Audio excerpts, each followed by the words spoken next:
back. This is Ed Morrissey of HotAir.com, filling in for Hugh today from the ReliefFactor.com studios in Texas. Joining us now, former U.S. Ambassador to Germany and former Acting Director of National Intelligence, Rick Grenell, and talking about Ukraine and the diplomatic efforts to present a united front. Rick, first off, thanks for joining us this morning.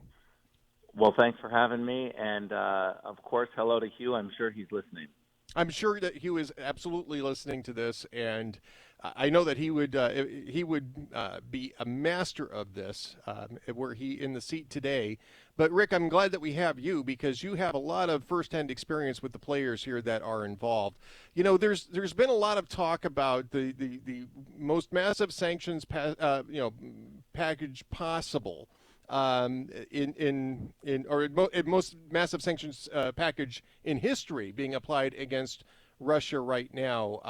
I want to play you a clip from Mike Pompeo, who took a look at this and said that there's one key piece missing. Let's play that clip from 28 because I want to get your response to this. You can do enough that you can begin to make this hard for him, difficult for the people at home, whether it'll actually deter him or not. Sanctions are just a simple tool, one single tool. The big focus on SWIFT, I remember with Iran. The Europeans didn't go along with us there either, Martha. Don't forget this. We disconnected massive number of Iranian banks from SWIFT over the opposition of Europe. This administration could do the same thing here. I understand the Germans don't want to do it, so be it. They tried to work around us too. They created something to try to go around our Iran sanctions. America is powerful. They were unable to go around them over years of time. We ought to unleash American energy capacity. We should not send. I saw Secretary Kerry still out talking about the fight in Ukraine distracting from the climate change push. This is music to Vladimir Putin's ears to think that America is focused on climate change while the Ukrainian people are dying in Europe. This is a. So, Rick, I mean, we played the John Kerry clip at the end of last hour. I'm not going to play that one for you again because it's just stupid. It's just stupidity. But I think Pompeo's got a point here is that if you're not attacking their access to international finance, if you're not attacking their ability to sell and distribute energy, what do these sanctions actually accomplish? Well, sanctions, I think, can be effective over time, but they are absolutely just one tool in the tool belt. Right. I think that the important point here that we're seeing with the Biden administration, and certainly we're seeing this particularly with sanctions and the Germans, is that the opposite of America first is consensus with the Europeans. There is no question that the United States wanted to do swift sanctions. This has been an idea that has been pushed by some in the Senate. Certainly, we have done this with North Korea, with Iran. There are instances where we have done this, but the reality is that the Germans said no. The German government said no. So now, when you are Joe Biden and Anthony Blinken, you are put in a position of the U.S. wants to do X, and the Germans say X is a bad idea. What do? Well, this administration, the Biden administration, said, okay, we're going to let the Germans veto our position. We will allow them to change U.S. position for the simple goal of unity. Now, I would argue that unity sounds good, consensus sounds amazing. But the reality is that the Germans don't do that with us. They don't even pay their NATO obligations. They're required since 2014 to spend 2% of their GDP on defense. They won't do it. And yet, here's the kicker, they have a budget surplus every year. They have the most beautiful opera houses on every street corner of a city. They have amazing infrastructure. They have amazing roads. They get to spend that money because they're not spending it on defense. But the real stupid people are the Americans who are allowing this to happen. I've been inside the meetings where Donald Trump looks at Chancellor Merkel and he says, you know what, I don't blame you. I don't blame you for allowing the American people to pay for your defense. Why wouldn't you want to do that? Why wouldn't you want that free ride? But you can't now blame me for wanting it to stop because I'm the President of the United States and I work for the American people. That was a conversation that we've had with the Germans on multiple occasions. They have increased their NATO spending, but they're still not at the level that they should be. So let's get back to Swift. All that is, by the way, spot on, Rick. But specifically on Swift, it wasn't that we were the only ones that wanted it either. Boris Johnson actually went public and said he wanted Russia kicked out of the SWIFT program. He wanted them excluded from you're international speaking ranking. too rationally, Ed. I mean, look, when you have the position that consensus is the goal, what that really means is that one country can water down the policy or the statement for the sake of unity. So that empowers the Germans or anyone. Estonia.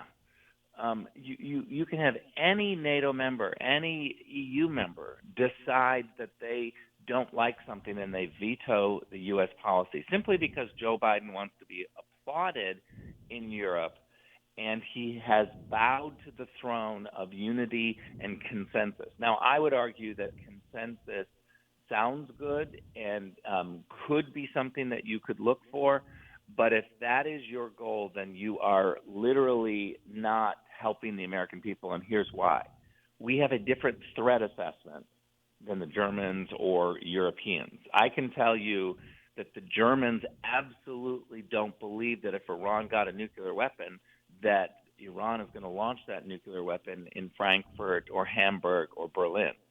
They don't believe that the Iranians are after them. So why wouldn't they sell Mercedes inside Tehran if they could?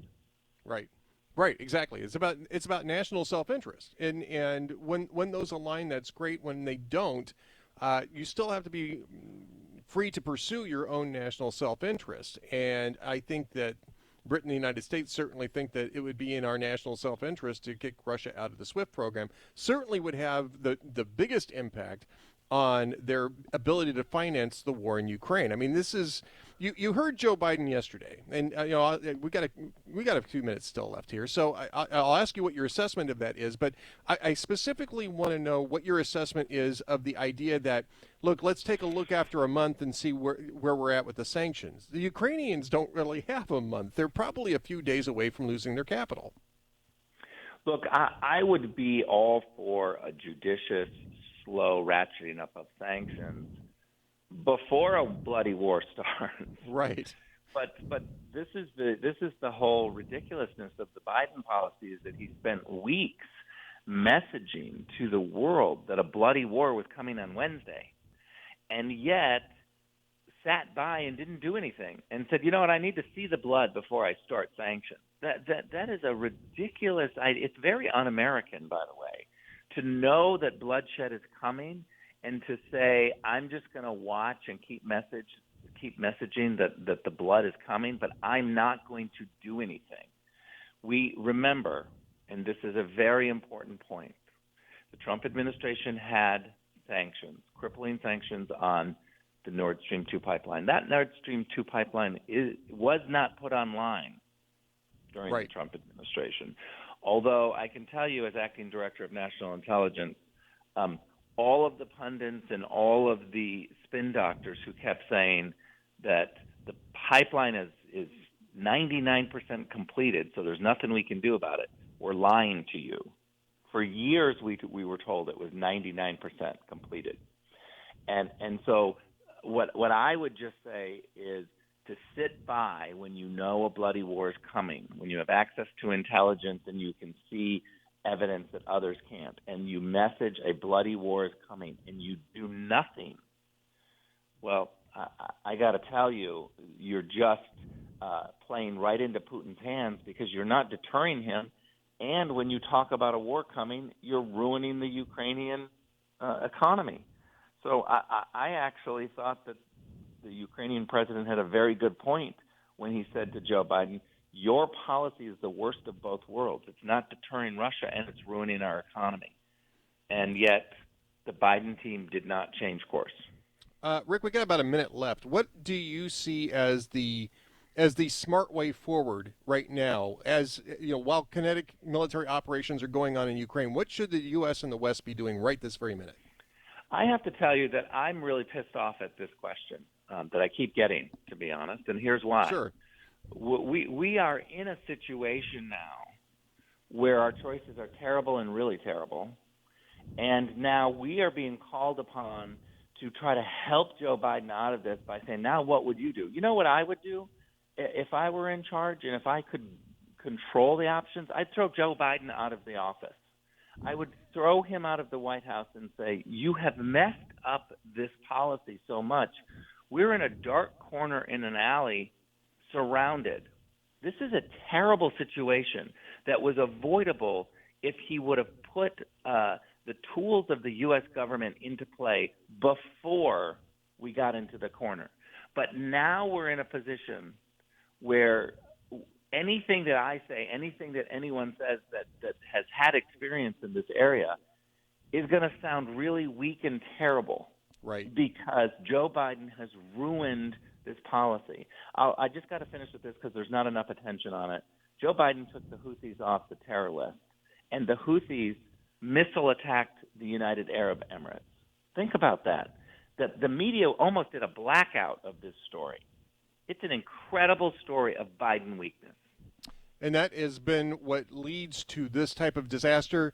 Former Ambassador Rick Grenell, thank you so much for being with us. Great to have you on hand for this. And I know that Hugh is going to circle back with you very, very soon on this important issue. When we come back, we'll wrap up with Tarzana Joe. I'm Ed Morrissey.